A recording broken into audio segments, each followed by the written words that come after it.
একদিন কলকাতা গড়ের মাঠে খেলা কি অসীম তুমি দেখাবা? এই খেলাটা অসীম, তুমি কি ওখানে বসে বসে খেলা দেখাবা? যাই হোক, সম্মানিত দর্শক বিন্দুর হাইজন মা ভক্তিগণ, তো দেখতে দেখতে দেখতে দেখতে আমরা খেলার শেষ প্রান্তে চলে এসেছি। সম্মুখে দেখছেন বিশ্বের সরসজ্জা। তবে এই খেলাটা আবিষ্কার হয়েছে আমাদের পার্শ্ববর্তী দেশ ভারত। একদিন কলকাতা গড়ের মাঠে খেলাটি দেখা থেকে দর্শকের হট্টগোলে চারটি পালা পেটের ভিতরে ঢুকে যায়। এটা দমের খেলা, দম ধরলে পেটটা হয় শক্ত, ভোট হয়ে শুয়ে থাকবে। লক্ষ্য রাখুন খেলার দিকে, খুব সিরিয়াস খেলা। এতক্ষণ যে খেলা দেখেছেন না, সব থেকে সিরিয়াস খেলা এই খেলাটা। তো সবাই জোরে তালি হয়ে যাক, জোরে তালি, জোরে তালি হবে। দেখেছেন? এবার কিন্তু আপনি মনে মনে ভাবছেন খেলোয়াড়ের বুকে বুঝি লোহার কোনো প্লেট মারা আছে, থাকতে পারে? অসম্ভব।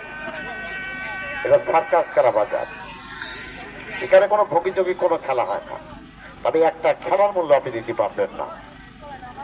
এই দেখেন, দেখেছেন? খুব কঠিন খেলা, দমের খেলা।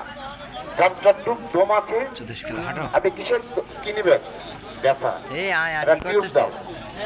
তবে বিষ ব্যথার জন্য ঘাড়ে পিঠে বাচ্চারা যেখানে ব্যথা আছে, আপনি ব্যথার স্থানে লাগাবেন। টিউব চামড়া 50